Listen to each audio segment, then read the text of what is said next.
अस्सलामु अलैकुम वरहमतुल्लाहि वबरकातुहू। अब्दुल करीम आज़ाद मुखातिब हूँ। काफ़ी दोस्तों का इसरार था कि जिनसी क़ुव्वत और साथ इमसाक यानी कि टाइमिंग के हवाले से ऐसा कोई नुस्खा बताएं जो कि जिनसी क़ुव्वत को भी बहाल करे और साथ साथ टाइमिंग का जो मसला है या इमसाक के जो मसाइल हैं लोगों में उसको भी साथ कवर करता हो। तो ऐसा कोई नुस्खा बताएं जो कि 100% मुजरब हो। तो इस मौजू पर दोस्तों का इसरार भी था, तो आज हम इस मौजू पर बात करेंगे और एक ऐसा तरीका बताएंगे जो कि 100% गारंटी के साथ मुजरब होगा। करना कुछ इस तरह है कि आपने हस्ब ज़रूरत हीरा कशिश लेनी है। कोशिश कीजिएगा कि हीरा कशिश जो लें वो ऑक्साइड ना हो, बिल्कुल सब्ज कलर में हीरा कशिश हो। वो लेकर उसमें नींबू का रस या फिर सिरका अंगूरी इतना शामिल करें कि हीरा कशिश जो है वो नम आलूद हो जाए, यानी कि उसमें नमी आ जाए, यानी कि गीली हो जाए।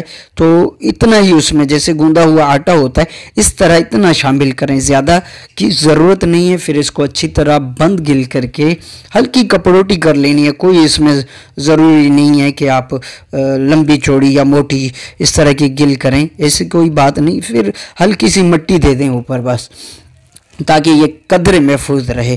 तो फिर इसको 5 किलो की आग दे दें। याद रहे कि हीरा कशिश आपने हमेशा ज़्यादा लेनी है। फ़र्ज़ कीजिए कम से कम आधा किलो दो, कम से कम हो, सस्ती भी है, कोई इतनी महंगी नहीं है। आधा किलो लेंगे तो ये आपको मतलूबा मिकदार में हीरा कशिश का कुश्ता मिल जाएगा। तो यहाँ पर 5 किलो की आग से जब निकालेंगे बिल्कुल ज़ैफ़रानी कलर में ये हीरा कशिश का कुश्ता होगा। इस कुश्ते को कीमियावी इस्तिलाहात में ज़ैफ़रानुल हदीद भी कहा जाता है। तो ये कुश्ता जो होगा इसका वज़न जो होगा ये 100 ग्राम होगा, जो कि आग से तैयार करके आपने निकाला होगा। हीरा कशिश का कुश्ता इसका वज़न 100 ग्राम होगा। अब आगे क्या करना है कि 50 ग्राम आपने सिंबल फाड़ लेना है। उसको नींबू के रस में इतना खरल करना है कि ये गूंदे हुए आटे की तरह हो जाए। तो छोटी छोटी पतली सी बारीक सी गोलियां बना लेनी है, यानी कि इस तरह की शेप में, जैसे चिप्स आलू के वगैरह के चिप्स होते हैं, या फिर कुचला का जो 2 पीस करते हैं, दरमियान में काट कर कुचला के 2 पीस गोल बन जाते हैं। इस तरह की गोल बारीक पतली सी, जिस तरह कुचला का वो पीस होता है, इस तरह की बारीक बारीक आपने टेबलेट शक्ल देनी है ताकि ये जोर उड़ाने में आसान हो। तो इसको अच्छी तरह खुश्क कर लें।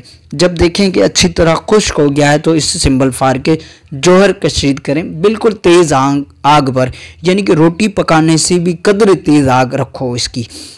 तो इस तरह की आग रखेंगे तब जाकर इसके जौहर बरामद होंगे। तो इस तरह जौहर निकालने, जो जौहर ऊपर को प्याले को आकर लगेंगे उस जौहर के वज़न होगा 10 ग्राम, यानी कि 100 ग्राम कुश्ता हीरा कशिश होगा तो उसमें 10 ग्राम जौहर सिंबल फार शामिल किए जाएंगे। फिर इसमें जौहर शामिल करके अच्छी तरह खरल कर लीजिए। खरल करने के बाद नींबू का रस मुक़त्तर, यानी कि फ़िल्टर शुदा नींबू का रस लेकर उसको इसमें शामिल करें और हल्की खरल से खरल करते रहें। यहाँ तक इसमें शामिल करना है कि ये गूंदे हुए आटे की तरह हो जाए। तो यहाँ पर काली मिर्च बराबर छोटी छोटी गोलियाँ बना लें। अगर कोई साथी गोलियाँ नहीं बनाना चाहता तो यहाँ पर इसका नींबू का जो रस है इसको खुश्क कर दिया जाएगा, यानी कि फिर इसको खरल करके यहाँ पर पाउडर फॉर्म में लाएंगे ताकि ये खुश्क हो जाए। जब खुश्क हो जाए तो ज़ाहिर है पाउडर फॉर्म में आ जाएगा।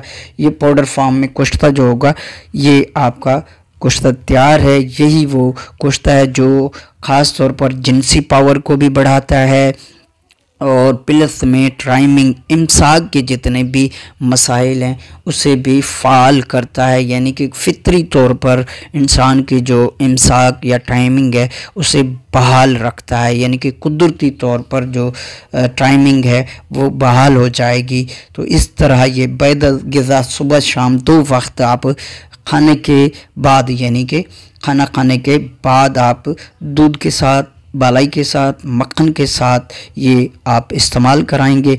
मकदार खुराक सफ़ूफ की 1 चावल से लेकर 4 चावल तक। और जहाँ तक ट्रेबलेट की बात है यानी कि फिलफिल स्याह बराबर इसकी गोलियाँ होंगी, तो वो एक गोली सुबह शाम बैद-गिज़ा दूध, मक्खन, बालाई वगैरह के साथ इस्तेमाल कराएं। इससे फौरी तौर पर रिज़ल्ट आना शुरू हो जाएंगे। बिलखुसूस क़ुव्वत बा और इमसाक के हवाले से आपकी दुआओं का तालिब, अब्दुल करीम आज़ाद।